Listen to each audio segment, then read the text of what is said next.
What's up, mortgage coach community? Dave Savage, and today I'm interviewing for the first time Stacia Weishaar. Did I say it right, Stacia? Yeah, you nailed it. Right on. I'm not usually good at doing that, so you trained me well. So I am pumped to interview you. I saw you on stage at Mastermind with Cindy Ertman and an amazing group of leaders. That was pretty cool. Did you have a fun time out there? Oh my gosh, the best. I mean, Cindy, first of all, is amazing, of course, as a human being, but it was pretty cool to be on stage with some really awesome, powerful women in this business. They really are. And it was a fun time for me because I know a number of you. I didn't know you. So hearing, I heard for the first time on stage you use mortgage coaches, like, oh my gosh, this amazing mortgage professional that's doing $100 million a year, and I've never interviewed her. And I've never, I don't even know your mortgage coach backstory.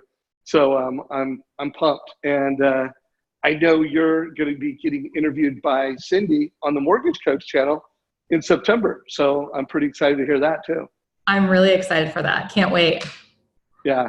So guys, I am interviewing Cindy, and forgetting the date right now. I think it's the second Tuesday in September. I had asked Cindy, hey, could you just take over, give me a day off for our Tuesday interview, and you can interview anyone you want. And she said you. So you guys are gonna, I'm sure, do an amazing call. Make sure you check the date, and I'll let you know before this call's out. So why don't we talk a little bit about the market you're in?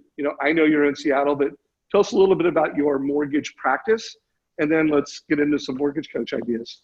Yeah, so I live I'm a Seattleite originally. I'm from here, born and raised here. And it is a very interesting market in Seattle, I must say. I think our growth population since the last 8 years, I just saw a statistic that's 22% growth. So we just have a ton of people moving into the city, and very low inventory. We've got more inventory now than we've had historically, which is good for the last few years. So buyers are actually out there buying houses, which is what we love. And sellers are able to sell their homes and move up. So that's also a good thing. And my background is actually in tech. I mean, Seattle's a big tech industry, and I went to college for software, and I've worn a lot of different hats both for big companies like Microsoft, all the way down to little tiny startups, and did a lot of different things within the tech world, and came into mortgage financing really all by accident. So kind of fell into this industry and it became my passion. Well, I always like getting mortgage stories. That might be longer than we can do in this, but I am going to ask you, what do you love about being in the mortgage industry? What is your mortgage why? Well, I mean, it is everything. I have a very specific why personally, and it's about trust and safety. And so my team and and I've actually trademarked my kind of, I guess, brand essentially for our clients and for what we do is about delightful refuge. So safe, amazing experience for our clients. And we do that by, just providing an excellent experience and really giving our clients all the information they need to know to make a good decision, really. So. Cool. So I'm sure you just have a creative freedom in what you do and how you do it. Being on a tech company, sometimes, everything is a process, which is common to the mortgage industry. But just for the conversation we had when we were doing the prep, you have created a brand, you have created a mortgage experience. Proud to have Mortgage Coach part of that. By the way, everybody, it is 9/10, September 10th, that Cindy will be interviewing you. And it will be a full Cindy Ertman, top producer interview, and you'll get to know Stacia even better. So let's get into your Mortgage Coach why. Like, why do you use Mortgage Coach? Well, I use Mortgage Coach because it is the best technology that exists for me to run my business successfully. I mean, that's the bottom line.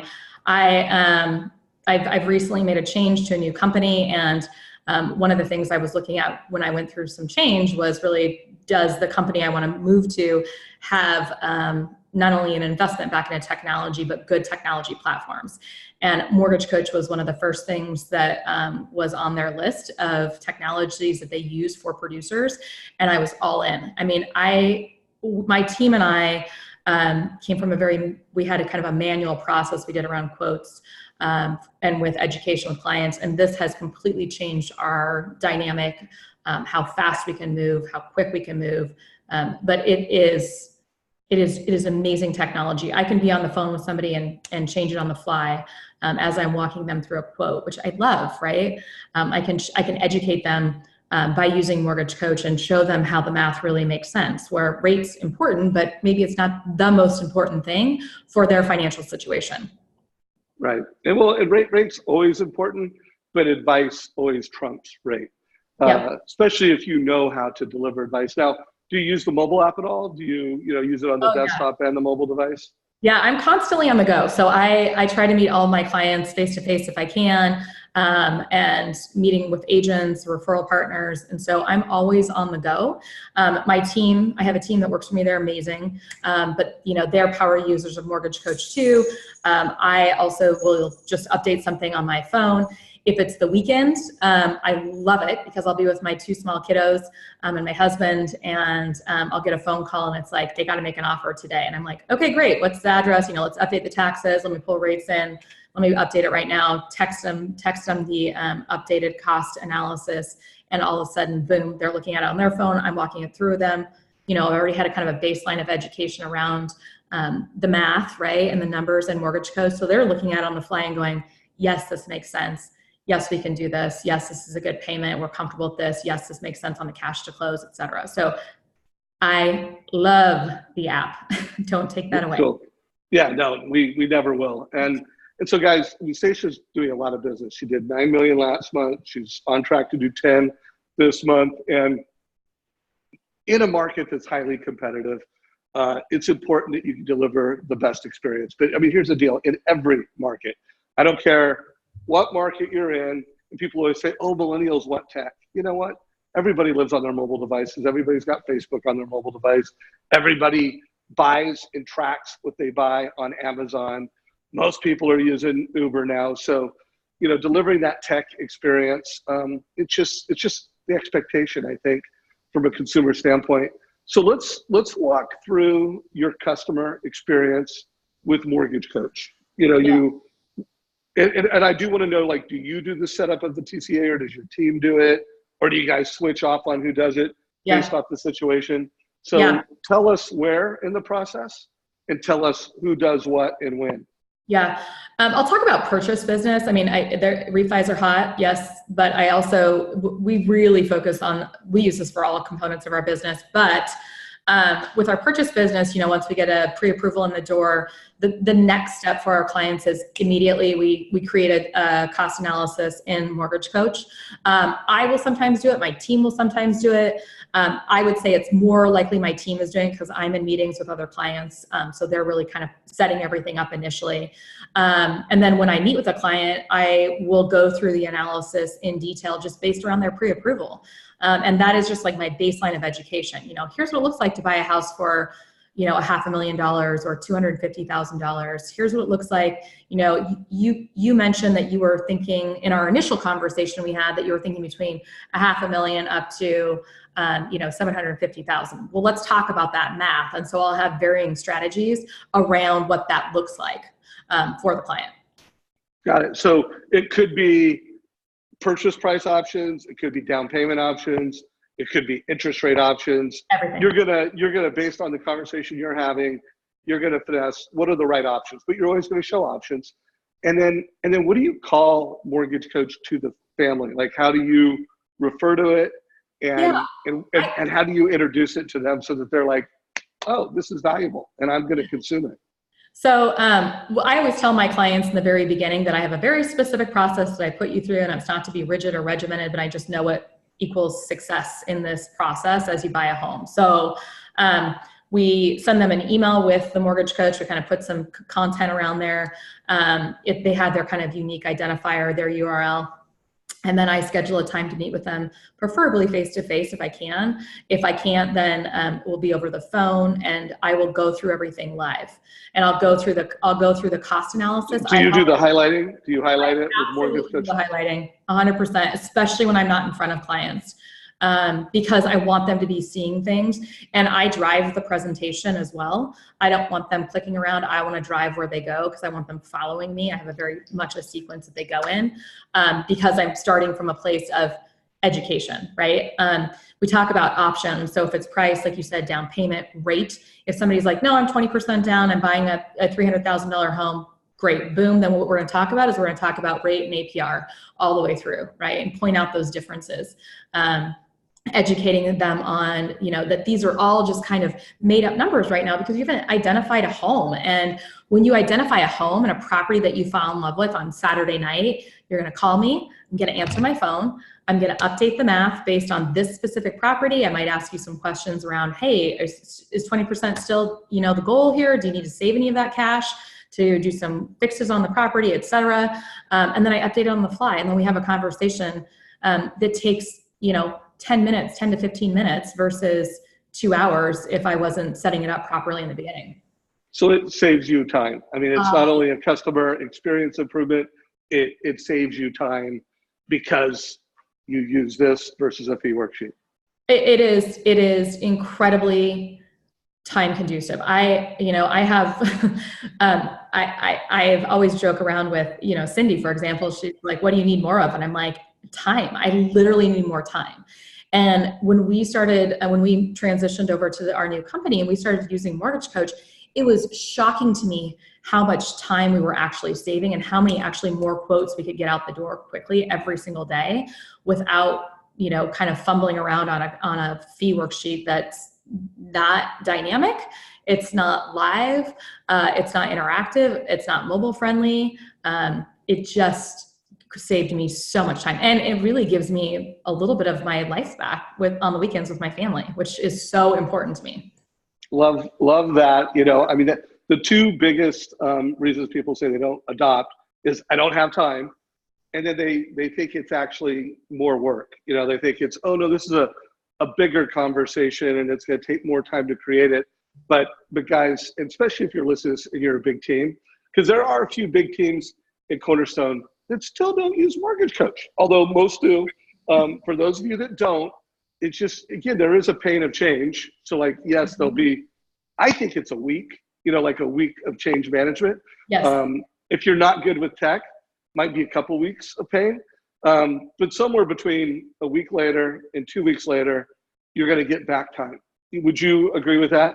Oh, 100%. And, just to be, transparent, like I had tried to adopt it previously at a different company and it was just, I think the integration was just not there completely. And so we just kind of threw our hands up and I have a tech background, so I consider myself pretty tech savvy. When I came to Cornerstone, it was day one. I was in Mortgage Coach, using Mortgage Coach, learning Mortgage Coach. By day 3, I mean, it was like, oh, this is easy. Where has this been? Where has this been? Where has this been? I don't understand. And I love it. I mean, I literally love it. I was talking to my boss yesterday, and I'm not going to name his name. He was saying, you're such a huge Mortgage Coach user. And I said, yeah, that's because it saves me time on everything I do. And not only does it save me time, the level of like professionalism from the client's experience and the client's experience around it is there's nothing else like it. The other thing I love is that I can see how many times my clients are actually looking at my cost analysis. So in this kind of refi boom that we're in right now, I can see if somebody's out there rate shopping me. I just pick up the phone and call them and say, hey, I see that you looked at your cost analysis 16 times last night. Let's talk about that. So it's a phenomenal tool. I love how transparent, and I can tell how much fun you have doing this business. So let's do this. Let's get into, I want to hear the script of what you exactly, like pretend I'm the customer, yeah. And you're going to send me a TCA, and then I want you to share the screen and just walk us through a TCA so people, no matter where they're at Mortgage Coach, like hopefully one takeaway is you got to go all in. I mean, that's part of why Stacia, it became so easy within 3 days. It wasn't like, oh, I'm going to test this and play with this. It was like, oh no, this is better. I need to do it. I'm all in. 3 days later, it's easier. So people have gone all in. So what would you say to me as a consumer, and then show me the screen and walk me through it? Okay. So I'm going to share my screen here with you. So Dave, I want you to go ahead and click on that custom link that I sent you. Yeah, I did. I clicked on it. I see it. Cool. Awesome. So I'm going to drive here. This is your cost analysis. This is a phenomenal tool, and I do say this to my clients. This is called Mortgage Coach. I want you to pick up your phone too, Dave, right now, and I want you to go to your App Center, and I want you to download Mortgage Coach app. And I make my clients do that. And then they say, why do I have to do that? And I say, because when you're out there looking at a house on Saturday, I want you to be able to have some mobile version of this as well. Okay, so and it's really mobile friendly, and the app is a phenomenal way for you guys for us to interact together. So obviously, Dave, here what we see here is that we have two strategies. We have strategy A and B. If you can see that. Mm-hmm. I'm going to go ahead. The difference here, that we're going to see a purchase price. I am going to drive this presentation. You can tell me your screen is going to turn yellow on some of these line items. Do you see that there? Yeah, it just turned green. And a reminder to everybody, like if you know, one of the couples was in one room and another one was somewhere else, it would be changing. You know, she would be guiding the experience. The app would move, the screen would move, and the highlighting would come up. So, yeah. But I'm tracking you. Yeah, and oftentimes, Dave, I'll have some person will be like on their, you know, on their cell phone, kind of in a quiet office because they work at Amazon and they're in cube land, so they go into their office and they're on their phone, and then the other client might be at their office on their computer or at home. So the presentation is seamless all the way through, which I love. Yeah, and we hear all the time from Amazon employees that they love the Mortgage Coach report. It seems like they're getting a lot of TCAs out there. Oh yeah, it's huge. So you can see the strategies here. A and B, purchase price is the same. Our difference here, and this is based on our initial conversation, Dave, we had, is just about down payment, right? We kind of talked about, do you want to put more down? Do you want to put a little bit less down? And we'll drill down that in a bit more detail. We've got our interest rate here. Obviously, we're just talking about your pre-approval. Your interest rate's not locked. It is subject to change based on what's happening in the market. You cannot lock in your rate until you're in a mutually signed around contract. That rate is going to change. And that is why you just downloaded your app on your phone, because Saturday you're going to call me, you're going to find the house, and this is when it can be one of the variables that's going to be updated based on whatever the rate is during that time. Okay. Love it. We've got our APR here, annual percentage rate. I'm going to drill down into a little bit more detail around this, what this is on the next screen. We're doing a 30-year fixed loan, again, based on our kind of initial conversation. There's different type of products, which I've already guided you through, but we kind of determined that the 30-year fixed product was going to be the best, at least for our pre-approval. And so that 360 months is how long that money is stretched or amortized over the life of the loan. And then we've got our payment here. On the two scenarios, obviously there's a difference here because our loan amount is different. And then we have our cash to close, obviously our other difference on this screen, okay? Questions there? Following me so far? Following you, got it. I'm gonna click on that little button over that's called More Info. Let me know when that pops up on your side and you get that payment breakdown. You see that there? I got it, yeah. Cool. So remember our difference in strategies here is down payment. So we've got our principal and interest difference. We've got the property taxes, that's consistent, right? Because we're basing this kind of on a made up scenario. We've got our homeowner's insurance or hazard insurance. Federal, it's a requirement when you have a mortgage, right? Protects things like the pipes breaking under your kitchen sink and water going everywhere. You're gonna call your insurance provider and you're gonna get an insurance quote once you're in a mutually signed around contract. And then we've got our mortgage insurance. I've already sent you some information around mortgage insurance. There's ways that, you know, mortgage insurance has this big bad name out there, especially for like my parents' generation. Mortgage insurance is not bad. It's actually, there's ways to manage it and to get rid of it in the future. And that's in the detail in the email that I sent you. And then we've got our total monthly payment. Cool. Any questions? Cool, yeah. Nope, no, I got it. Right on. We're gonna be going into closing costs, which is my middle section here. See this? I see it, yeah. So here we go. This is the big kind of difference between our two strategies that we're going to go through. And this, again, is just based on the pre-approval. Once you find that home Saturday night, you know, we're going to have a conversation around what do you need to do to it? Like, does it need a new roof? Are you going to have to put some sweat equity into the property? And then we can kind of play around with the math around the numbers. I have you pre-approved on the worst case scenario, which is a lower amount down. You can see that here, which is our 10% down strategy, which is strategy B, right? And then our strategy A is our 12% down. Okay. And again, fluid numbers, but just know that both are options. And I just want to point out the differences between the two as we go through this. We've got our APR costs, our non-APR costs, and our points here. When we were discussing our pre-approval, you hadn't mentioned that one property, and we did have a potential for a seller credit, which is why these numbers are negative, and I'll walk you through that in detail as we go through this in the next screen. Okay, interest rate's the same, so our points are the same. Interest rates go in eighth and rate. The difference between those eighths and rate every day can vary from a cost perspective, and that is dictated as points, okay? When you find a home and we kind of nail down the strategy we want, whether we want the 10% down or 12% down, I might give you some options around interest rate. The other thing I'm going to tell you about interest rate is that there might be cost options. If we have the seller paying the closing costs, right, we might be able to buy down the rate even more. Maybe you're willing to pay down more points to buy down your rate. But what I'm going to show you really is going to be the difference in what those points are to your break-even analysis as we go through this when you find a property that you love. Then we've got our prepaid expenses, which is taxes and insurance and interest, daily interest. Okay, questions so far? You following me? I'm following you. Right on. I'm gonna pop up fee detail, which is right under strategy A. Remember, this is our 12% down strategy here. So we've got our credit report, our appraisal fee. This is estimated. Appraisers are independent third parties. I've got this padded a little bit because they are busy, and there is not a lot of them out there in our little lovely state of Washington. And so I always think that, you know, one of the things that we really excel at is closing loans quickly, which we talked about. And if we're in a rush situation and we're up against competition, you're probably going to pay a rushed appraisal fee. But again, that's something that we'll talk about when you find a house that you love. We've got our escrow settlement closing, so that's that neutral third party. This is our first example of a cost of the loan, which is part of the APR fee, so it's a cost of the loan, and therefore part of your APR. You can see that over here on the left-hand side. It says, yes, APR, neutral third party, always got to have it whenever you have a mortgage.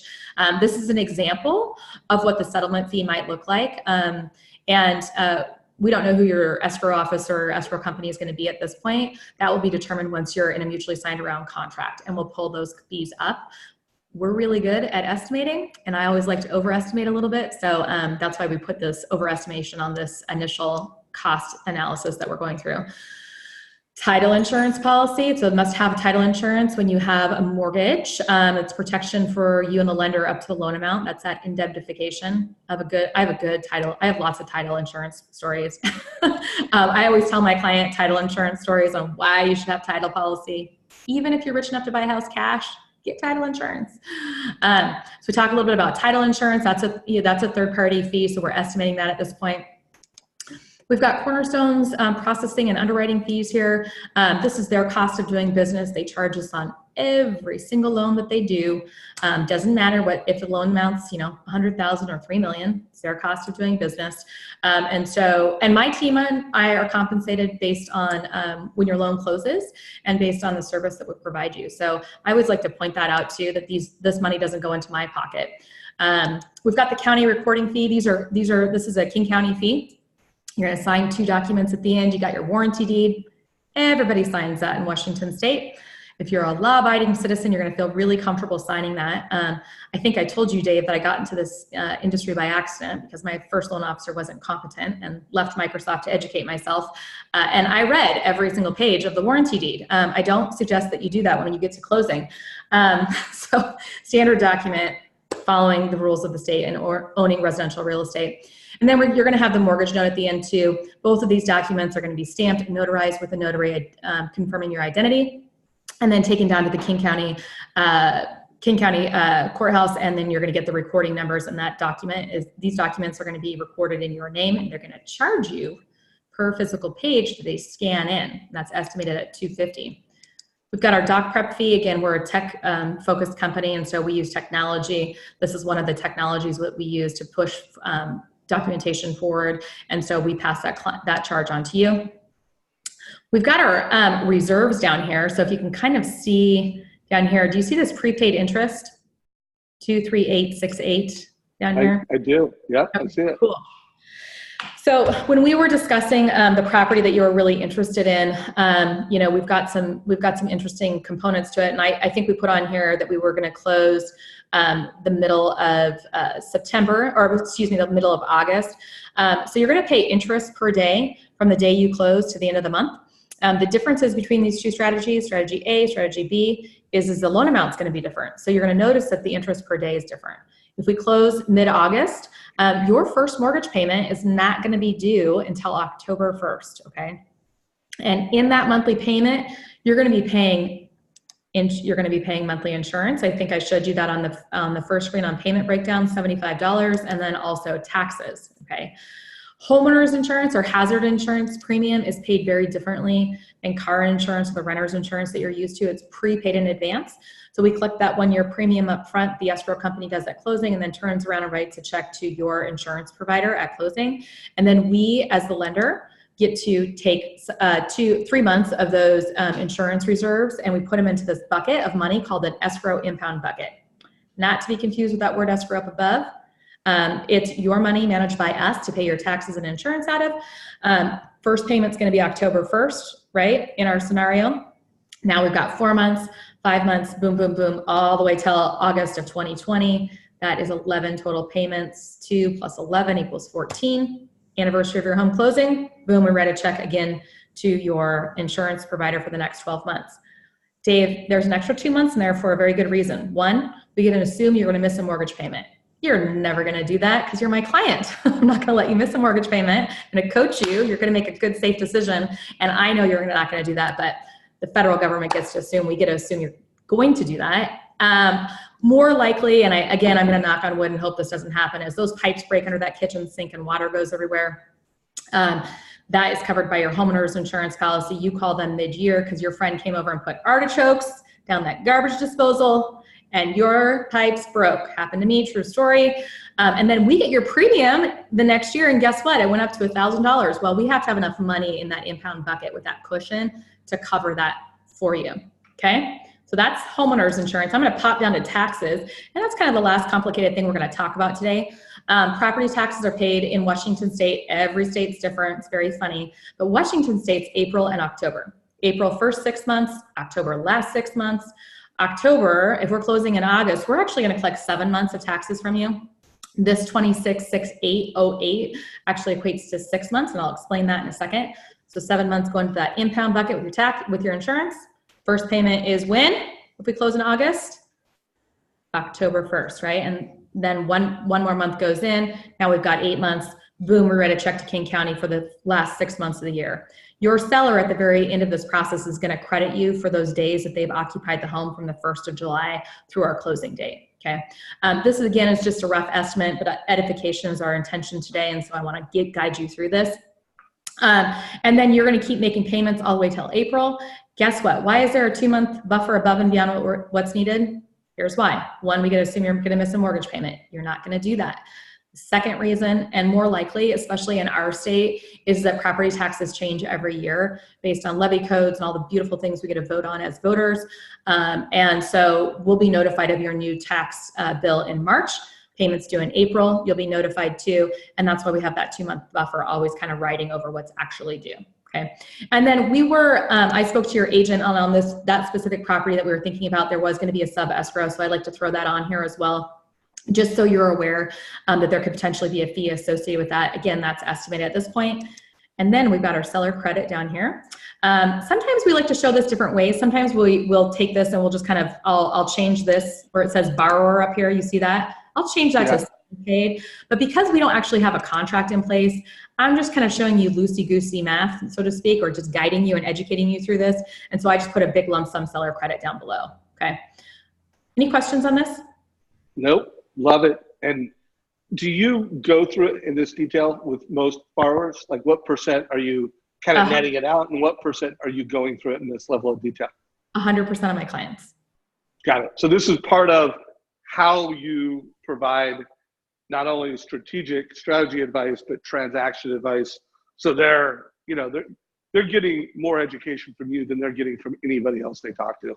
And that's part of how you win. 100% of the time. I mean, I lead with education. I don't, and people always come at me and say, hey, Stacia, what's your rate? Like you're pre-approved. I'm like, well, it's 2% or it's 10%. somewhere in the middle there. So let's talk about that. Like, what does that mean to you? So, the interest rate's a variable component. We're going to educate. I mean, this part of it and how I use Mortgage Coach, for me, is around setting good expectations up front for my clients. And this scenario is a little bit goofy because it was kind of specific around one kind of scenario that the client was looking at when we were getting them pre-approved. But really, it's about education. And I take an hour and I spend an hour with every client, but that takes away, that actually minimizes how much time I actually end up spending with them, and going back and forth and answering all these questions. I had a client yesterday, Dave, and I won the deal, and she was just great shopping, like nobody's business. And I had Mortgage Coach, and then she snippeted me this like cost worksheet from this lender, and she's like, we were lower on rate and we were lower on cost of the rate. So our points were lower. And she wouldn't get on the phone with me. And I said, listen, I know you're really busy. She has a new baby and all the things. And I go, as a mom, I can totally relate. However, I need you to carve out, I'm only going to take 15 minutes of your time, 15 minutes. And it is going to be the most valuable 15 minutes that we spend together. And we went through Mortgage Coach in 15 minutes. And she was like, oh. And the reason she didn't want to talk to me is because she went to a first-time home buyer class. And I was like, no, there's so much more here that I need you to understand. And by the time we were done, I was changing things. I was actually in my car. I was in between meetings. So I was changing things on the fly on my app. And by the time we were done, she was like, oh, I understand. I'm like, do you understand the differences of the quote that you're getting over here? This quote is all wrong, first of all. And here's the differences between it. And so I could easily point it out by just using Mortgage Coach. So I love it. So let's do this. I want you to go back to the advice engine, because I want folks to also see, that was a lot. Like, not every loan officer that uses Mortgage Coach does that. Some don't even break out fee details like that. But go to the advice engine, because I want people to see everybody on this call. Click on the actual advice engine so we can pull that up real quick. Okay. The input screen. Yeah, the next tab over. Oh, yeah. Oh, sorry. Yeah, where you would create it. No. Outside of, this is the consumer experience. Oh, go back. Okay, yeah. My advice engine. Sorry. Yeah. Yep. Yeah, no problem. And then go to the home screen, because I want people to see the, just click in the upper. Yeah, there you go. And then go to strategy templates. Yeah. Everybody on this call, it's clear to me that Stacia, she's very intentional. So she can give detailed value, but she could do it quickly. So she's got these strategy templates built out. I can tell that you have built out different fee templates. Yep. You and Kelly Zitlow, I've interviewed her multiple times, you both win with education and you go into a lot of detail. And remember, loan officers, if you don't go into this level of detail, that's fine too. That at least you're using strategies. The most important thing every loan officer should get from this is deliver options and do it in the most efficient way possible. I noticed that you're labeling them as strategies. Mm-hmm. So great job on that. So let's wrap this up. Anything you want to make sure you tell the Mortgage Coach community before we, kind of go into netting it out in some wrap up mode? Yeah. So I'm going to go back to the comment that you made, which is it's just too hard to implement. And I had that same mentality. And it is absolutely 100% not. It is a misconception. And I was talking to a mortgage professional today, and he used to use Mortgage Coach, and was like, I couldn't figure it out. And I was like, it is so simple, but it is just like everything else. You have to invest the time to do it. And once you do it, you're going to save yourself hours and hours of work a week. I cannot express that enough. It is such a time saver. So forget the advice, forget the strategy. Like, if you want a piece of your life back as a producer in this marketplace that's very, very competitive, that is very, very challenging, do it. And just block it out on your calendar and spend a day and figure it out. Do 5 scenarios. By the time you're done with 5 scenarios, you've got it. It's so easy. Well, I don't think there's anything I could add to top that off. Thank you, Stacia, for being such a great ambassador of Mortgage Coach and for taking time to share your process. Every loan officer can get something from that. Did you hear the language she was using, how she was tying personal stories to the fees. She was giving education beyond expectation. She was doing it, swift but detailed. If you're a new loan officer and you just watch this, guys, you just got gold. You got gold from someone who's, been doing it. Well, you haven't been doing it that long, but you've only been using Mortgage Coach since what, like a couple, 5 months ago? Yes, only 5 months, and I am a power user of it. And I love the new UI. I love the new UI UX. It's great. And yes. Yeah, well, the new UI makes it faster and easier. So guys, this is a mortgage strategy interview. Stacia, if you could forward me the link to that TCA, I'll put that down below. So in the description under this YouTube channel, you can actually see her sample total cost analysis. That was a purchase, 2 options. The most common are down payment options, interest rate options, purchase power options. If you got value from this, give it a like. If you loved it, I loved it, I'm gonna give it a love. And if you're a manager, I think this is a good call or a good interview to watch with your loan officers, just to train them. You wanna make education your difference. Here's a great example of a loan officer in Seattle that's killing it. You think you're going to do over 100 million this year? It's been a year of change, my friend. That is the goal right now, but we went through massive transition. So maybe not, but you're doing, the top 1% does over 25, 30 million. And so, we're going to have a great year. Yeah, you're going to have that in a couple of months. So hope you got value. Stacia, I'm looking forward to seeing that interview with you and Cindy on September 10th, 9 o'clock Pacific. And next time I see you in person, I'll know that you're part of the Mortgage Coach tribe, and it's good to have you. Welcome to the team. Thanks, Dave. I appreciate it. Thanks for all you do. Take care. Bye. All right. Have a good one. Take care, guys.